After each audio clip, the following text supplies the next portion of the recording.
우리 후보자님 통상교섭본부장으로 있으면서 이쪽 전문가로 알려져 있는데 그러면서 이제 윤석열 정부의 통상 정책을 사실상 총괄했을 겁니다. 자칭 대한민국 1호 영업사원 윤석열 대통령의 경제 성과 한번 보겠습니다. 보여주시죠. 자, 보면은 작년 12월 11일부터 15일까지 네덜란드에 방문했었습니다. 대통령이 그때 반도체 장비 기업인 ASML을 방문했죠. 그리고 방문 성과로 국무회의에서 이렇게 얘기합니다. 네덜란드 역시 우리를 반도체 동맹으로 인정하고 있고 국내는 물론 전 세계가 양국의 반도체 동맹에 주목하고 있다. 기대감이 부풀었습니다. 그러나 며칠 후에 12월 22일 보니까 ASML은 반도체 제조 장비를 삼성이 아닌 미국 인텔에 납품했습니다. 대통령까지 찾아가서 이렇게 방문했는데 삼성이 후순위로 밀려가지고 우리가 1년 동안 장비를 수입할 수 없는 상황에 처했습니다. 이게 지금 성과인지 알 수가 없습니다. 특히 네덜란드 방문 의전 요구만 신경 썼다라는 보도까지 나와서 굉장히 마음이 아픕니다. 자, 다음 케이스 보죠.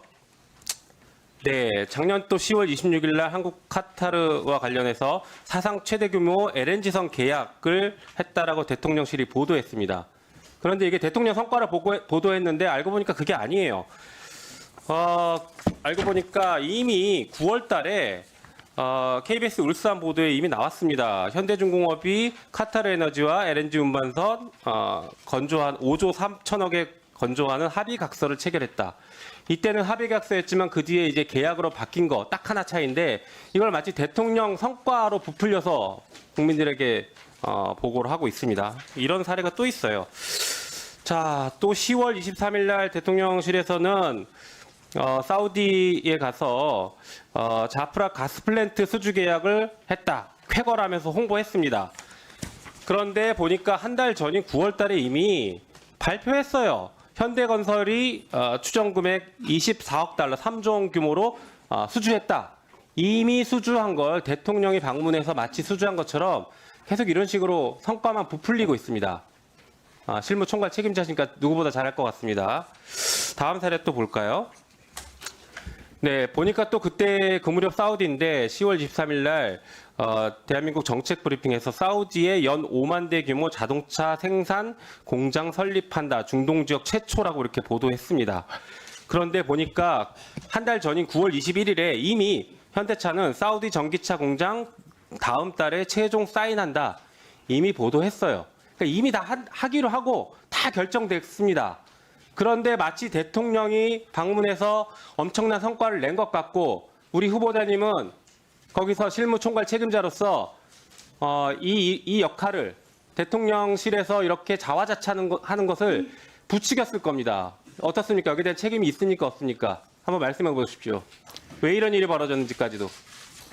네, 그 성과 부분에 있어서 중동에 아까 말씀하셨던 의원님께서 말씀하셨던 여러 가지 내용들은 사실 구체적인 내용을 들여다보면 그 아까 조선소 같은 경우는 슬롯 계약이라 그래서 그게 당시에 슬롯 계약을 하고 있다가 이번에 가서 이제 실질적으로 저희가 그 선박을 수주를 하게 된 등 이렇게 좀 구체화된 부분들이 있습니다. 그런데 이런 구체적인 걸 떠나서라도 이번 정상 순방의 가장 큰 그 성과 중에 하나라고 할 수 있는 것이 제가 지난주에 체결한 GCC 6개국. 그걸 묻는 게 아니에요. 부풀리기를 묻는 겁니다.